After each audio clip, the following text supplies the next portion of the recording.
Hello friends, welcome you to the second video for the concept booster series for NEET.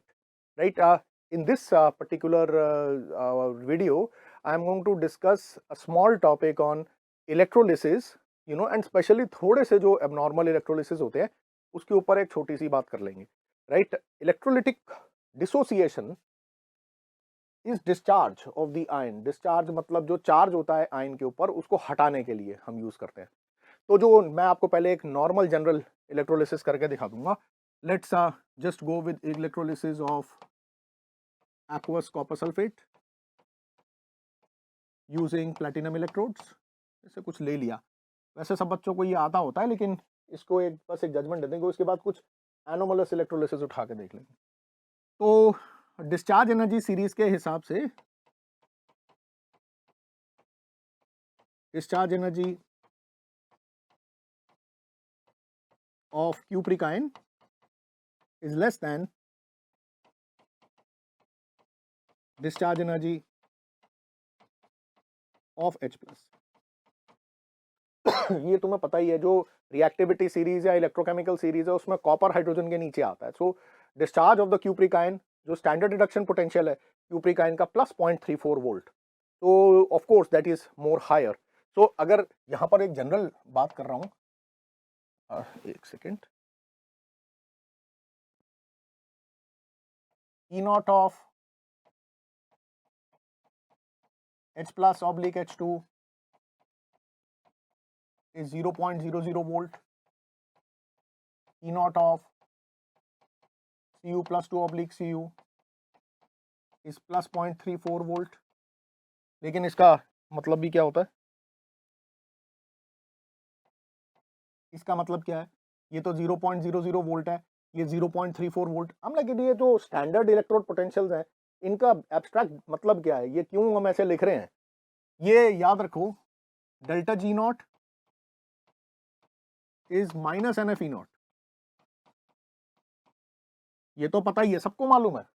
Total amount of work done, spontaneity of the process is charge pass multiplied by potential.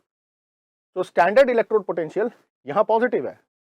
तो अगर ये positive value होगी तो minus n F into E naught, the whole thing will come out to be negative. And if delta G naught is negative then the process is occurring spontaneously. ठीक है, मैं ऐसे बात ही कर रहा हूं. अगर मैं यहां पर ऐसे लिख दूं, E naught of L I plus oblique L I is minus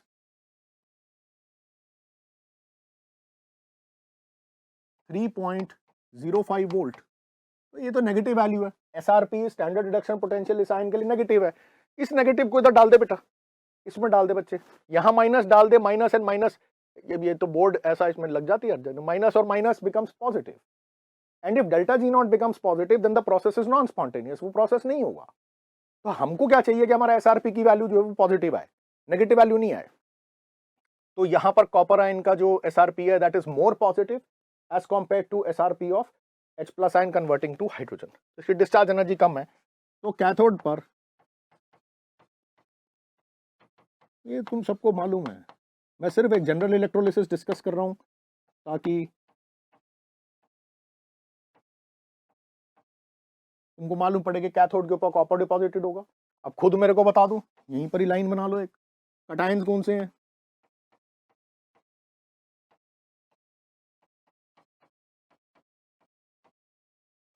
anions कौन से हैं? तो जो डिस्चार्ज एनर्जी है वो क्यूप्रिक आयन की कम है ना. H प्लस आयन को, तो H प्लस आयन कहां से आया? तुम पहले कैटायंस बताओ मुझे. एक तो क्यूप्रिक आयन होगा जो कॉपर सल्फेट से ही आ रहा है, एक H प्लस आयन आएगा जो वाटर से आ रहा है. अनायंस के अंदर सल्फेट आयन होगा जो कॉपर सल्फेट से आ रहा है, और OH माइनस आयन होगा जो वाटर से आ रहा है. अब इतनी तो बात समझ में आती होगी कि वाटर से आयन कॉन्सेंट्रेशन बहुत कम होती है, लेकिन आती तो है. तो कुछ ना कुछ डिस्चार्ज तो पॉसिबल है. एनोड पर OH माइनस आयन डिस्चार्ज करो, सल्फेट आयन की जो डिस्चार्ज एनर्जी है वो बहुत हाई है, बहुत ज्यादा हाई. सल्फेट आयन एक रेजोनेंस स्टेबलाइज्ड आयन है. तो सल्फेट आयन के अंदर ऑक्सीजन और सल्फर का कॉम्बिनेशन वैसे भी बहुत स्ट्रॉन्ग और स्टेबल आयन्स बनाता है. तो इसको डिस्चार्ज करना इतना आसान नहीं होता. ये नॉन रेजोनेंस स्टेबलाइज्ड आयन है, इसमें रेजोनेंस है, इसमें नहीं है. तो OH minus ion easily dischargeable है as compared to nitrate ion और सल्फेट आयन. ठीक बात है. तो OH माइनस आयन डिस्चार्ज ऐसे करते हैं बच्चे, 4 OH minus ions give you 2 H2O plus O2 plus 4 electron. ऐसे करते हैं। अब कहीं तो बच्चे बोलते हैं हमें कैसे पता चलेगा कि कैसे करते हैं, ऐसे कर। अरे भैया, जब भी कोई कॉन्सेप्ट होता है, कुछ होता है, कुछ चीजें तो याद करनी पड़ती हैं यार। तो समवेयर डाउन द लाइन जब हमें डिस्चार्ज इक्वेशंस होती हैं, some of the discharge equations you might have to even remember, which is fine. हर चीज तो लॉजिक के दायरे में नहीं आती, तो कुछ चीजें नेचुरली अकरेंगे। अच्छा, अब इसके बाद तुम चाहो तो इसका सम टोटल कर सकते हो। ऊपर वाली इक्वेशन को 2 से मल्टीप्लाई कर दो इसको, ताकि 4 इलेक्ट्रॉन्स और कैंसिल हो जाए, और टोटल डिस्चार्ज इक्वेशन आप चाहो तो बना सकते हो। यहाँ पर लिखनी हो तो ऐसे लिख दो, नहीं ठीक बात है।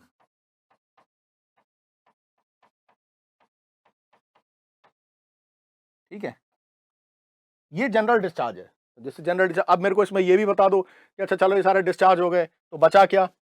यहाँ पे ये डिस्चार्ज हो गया, ये डिस्चार्ज हो गया, तो यही बचा ना जो हमारे पास है। तो ये H2SO4 की फॉर्मेशन हो जाएगी इसमें।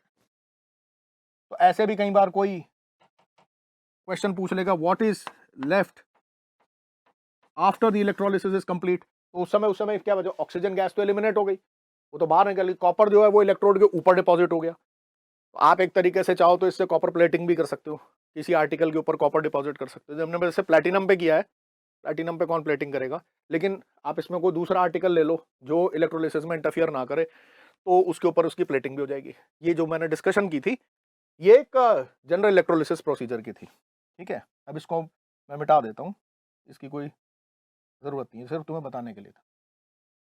डिस्कशन मैंने करनी है electrolysis of aqueous NaCl using a mercury cathode। तो इफेक्टिवली कटाइंस और अनाइंस की लिस्ट तो बना ही लेनी चाहिए। aqueous NaCl है तो H plus ion from water, ये तो पानी से ही आएगा। Na प्लस आयन तो इस ब्राइन सोल्यूशन में ही कर लो ना, ब्राइन है ये, है ना। और OH माइनस आयन वाटर से, और Cl minus ion effectively NaCl से। एनोड के ऊपर तो क्लोराइड आयन डिस्चार्ज होगा।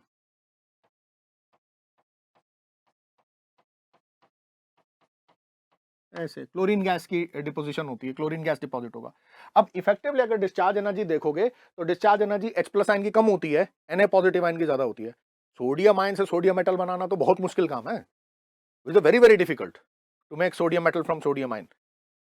बट यहां पर डिस्चार्ज H प्लस आयन का होना चाहिए। H प्लस आयन का डिस्चार्ज नहीं होता, मर्क्यूरी की सरफेस पर सोडियम मेटल का डिस्चार्ज होता है। पर ऐसा क्यों है? एक तो कैथोड के ऊपर, इसका जो क्वेश्चन है वो नीट में वैसे 2-3 बार आया हुआ है। So you have to understand this thing, that on the surface of mercury, the discharge energy of Na positive ion is lesser than the discharge energy of H plus ion on the surface of mercury। क्यों? एक चीज तो कोई mercury के favour में भी बोलो, एक चीज हाइड्रोजन के डिसफेवर में बोलोगे, हाइड्रोजन क्यों डिपॉजिट नहीं हो रहा, दूसरा ये बताओ कि सोडियम क्यों डिपॉजिट हो रहा है।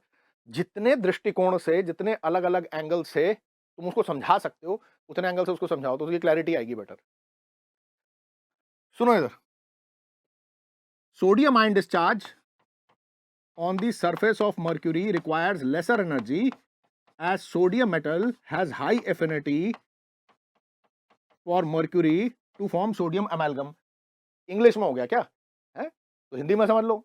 सोडियम आयन का डिस्चार्ज मर्क्यूरी की सरफेस पर कम एनर्जी कंज्यूम करता है, क्योंकि सोडियम मेटल की मर्क्यूरी के लिए एफिनिटी होती है सोडियम अमेल्गम बनाने के लिए।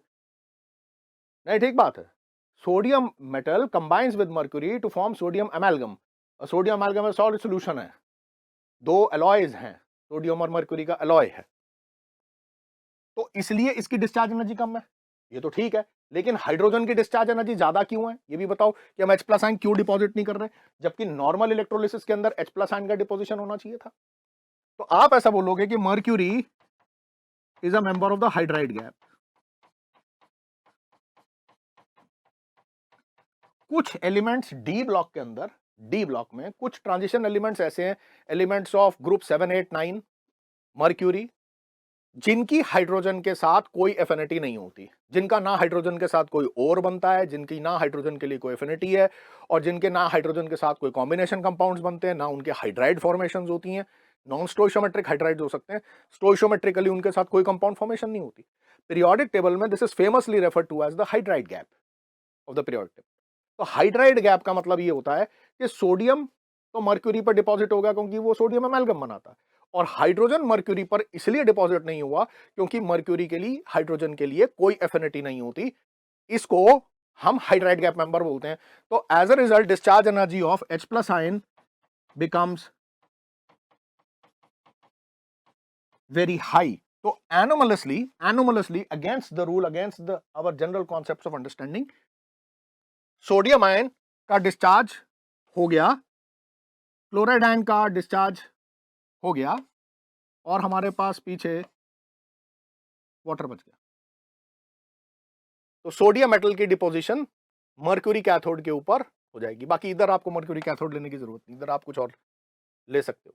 वैसे एक्वस NaCl के इलेक्ट्रोलिसिस पर सोडियम हाइड्रोक्साइड बनता है, यहां पर होगा क्या कि NaCl का ही एब्स्ट्रैक्ट इलेक्ट्रोलिसिस हो जाएगा।